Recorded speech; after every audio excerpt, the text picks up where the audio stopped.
But today we're going to talk about burdens. So we're going to be reading from Galatians 6. And Galatians 6, verses 1 through 5.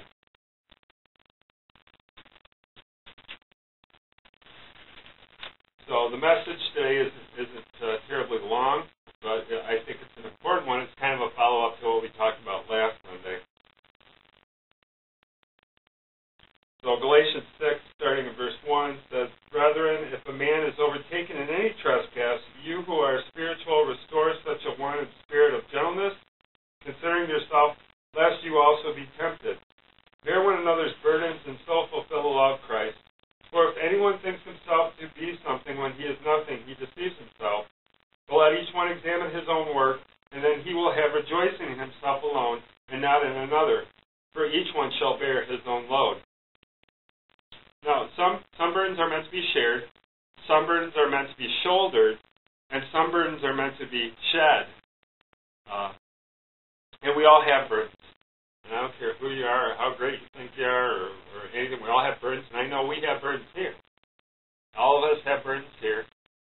Scott shared some of his with us earlier today. I shared a little bit of mine with what's going on with my 16-year-old right now. And even if we don't have burdens with children, we all have those spiritual burdens or financial burdens or a physical burden, maybe a physical illness that we have. So we all have burdens. And as an illustration, I want to tell you a story about a Chinese woman. A Chinese woman lost her son. He had passed away, and she could not find comfort, so she went to a wise old man and asked him what to do. He said, "Go to a home that has no sorrow or grief, and bring back a mustard seed, and I will restore your son." Several days went by, and she returned and said, "I've been so selfish in my grief. Sorrow is common to every home." So we all have problems, and they weigh us down like a burden on our back. And what we're going to talk about today is what do we do with these burdens, and what kind of burdens are there? We all don't have wealth, but we all have burdens. Every day of life here on earth brings us to an assortment of burdens, and we will be blessed to study God's answer to this question, what do I do with my burdens? Some burdens are meant to be shared. Examples of burdens that are shared: faults and failures of others. In verse 1, we were told that when a fellow believer stumbles and falls into sin, not those who choose to live in sin, rather than pointing accusing fingers or shooting our wounded, we should reach down and give them a helping hand to lift them up and help them get back on track. We're supposed to encourage, strengthen one another when it comes to faults and failures. So, the original intent of my message today was Christians helping other Christians. Was if we see somebody maybe in sin or something, to go and encourage them, to let them know they can do it. And we've talked about this before. And we all have examples of things that are going on in our life that sometimes we just need somebody to come and say, "Hey, I get it, what you're going through. I've been there myself, or I know somebody that's been through that. And I'm here just to be with you, just to encourage you and to comfort you, not to tell you how to do something or not to accuse you of doing something wrong, but to just say, I know how you feel. I'm empathetic to what you're going through." Verses 2 and 3 tells us that the only thing which will keep us from doing what we're told in verse 2 is to think that you yourself are above ever needing help. So if we start thinking that we're better than everybody else, or that we don't need help from anybody, it's more difficult for us to help others. And that's what we want to do. We want to help others. We want to encourage others, especially a Christian for another Christian. And I was out in the lobby today talking to some of the women, and we were talking about denominations in different churches. And I had mentioned, the people in the congregation, as long as they're discerning the gospel and reading the gospel and checking it out and stuff, I have a great love for all the people that go to all the different churches here in Cadillac. And we want to encourage them to stay in the Word. And regardless of what church they're going to, we want to encourage them to look things up. We want to encourage them to, when the pastor tells them something, to look it up in the gospel, to make sure that it's lined up with the Word. Those are things that we can encourage other people to do. Here's a joke. A preacher was preaching on the theme of burdens, and asked if anyone who had ever heard of a perfect person. A man in the back raised his hand, and he said, quote, "I don't know him, but I've heard a lot about him. He was my wife's first husband." I'm going to do like the Henny Youngman sermon one of these days, and it's going to be just all funny. We're all prone to wander, and we all need each other. Sorrow and grief. And like we said, at any time, all of us here have a burden or know someone that's experiencing some kind of grief or some kind of a burden. We've had services here that were really good, and we want to make sure that we're present with that person that's going through that grief. We don't want to ignore them. We don't want to just say, "Oh, they'll get through it. They'll be fine." You know, you always hear people say that. They'll be okay. But we actually want to go and make sure that they're going to be okay, no matter, regardless, especially if we live on the same floor with that person. I mean, I know here it's so easy for everybody, just go and knock on the door and say, "How you doing? How you doing? I know you've been down lately, and I just want to be here to see if you need anything." That shoulder to cry on kind of attitude. Ruth 2:13 says, Then she said, "Let me find favor in thy sight, my Lord, for that thou hast comforted me, and for that thou hast spoken friendly unto thine handmaid, though I be not like unto one of thine handmaids." Ruth was a stranger in a foreign land and an outcast. She expected to be ostracized and to have to do without, but someone came into her life and comforted her. We got to ask ourselves, who have we comforted lately? And I know a lot of that goes on with the people here. I know that's one of the things I enjoy about being here, is that there is a lot of comforting going on. There's a lot of, can I do something for you today?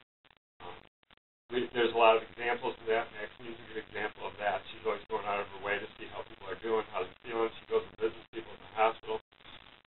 But we all want to be like that. And I try to be like that as much as I can.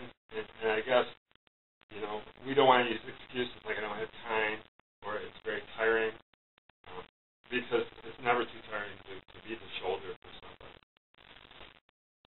Because we'd want that if we were going through grief or a burden. We'd want somebody to be there for us, so we need to be there for that other person. The reason God allows sorrows to come to us is because of what we just talked about, Ruth. So we can be comforted, and then it turns to comfort others in need once we've been through it.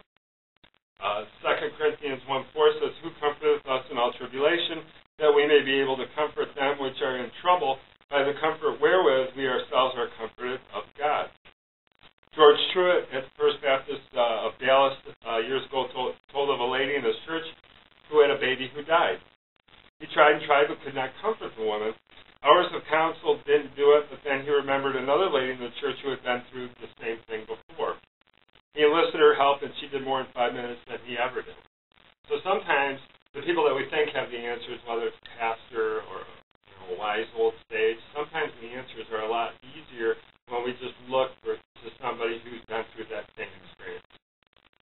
So, because believe it or not, pastors don't always have the answers. And they might be able to point you in the Bible or give you an example, from something maybe they read, but to find somebody who's actually been through the same experience as that other person is always a better thing. And that's what this story illustrates. We don't want to wallow in self-pity and allow our tragedies to be wasted. So sometimes tragedies are given to us by God so that we can help other people.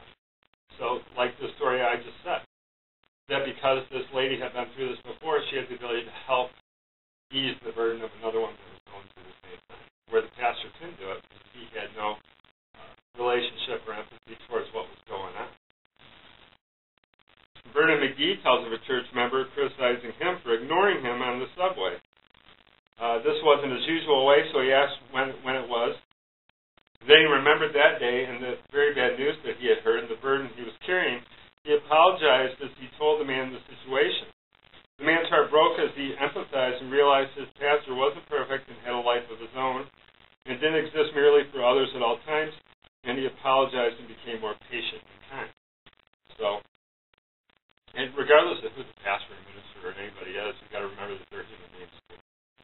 And sometimes, they go through a lot as far as hospital visits and empathizing and being that shoulder, and sometimes they just get to the point where it's easy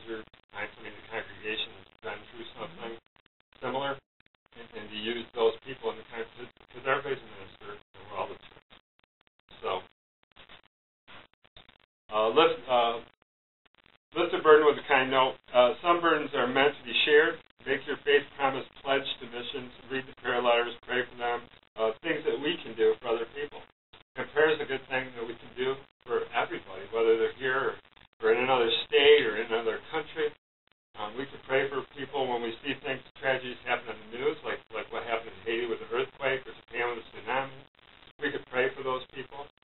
And prayer is a very powerful thing, and it can lift some of those burdens from those people, even though we're not there in that country. Verse 2, I want to read verse 2 again really quick, just so that you remember what it says. It says, bear one another's burdens and so fulfill the law of Christ. Now, the law of Christ can be found in James 2. And I'll just read that to you. It's just one really short verse here. If I can find it.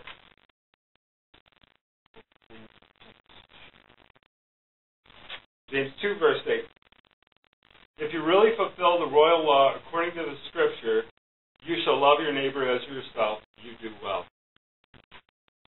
So in verse 2, that's what they're talking about when it says, bear one another's burdens and fulfill the law of Christ. This is talking about different kinds of burdens. Some are to be shared by others, but some burdens are meant to be shouldered by us ourselves. There are some burdens which no one else can help us with. Examples of burdens to be shouldered are consequences of personal sin. We live in a day in which people want to sin and ignore the consequences.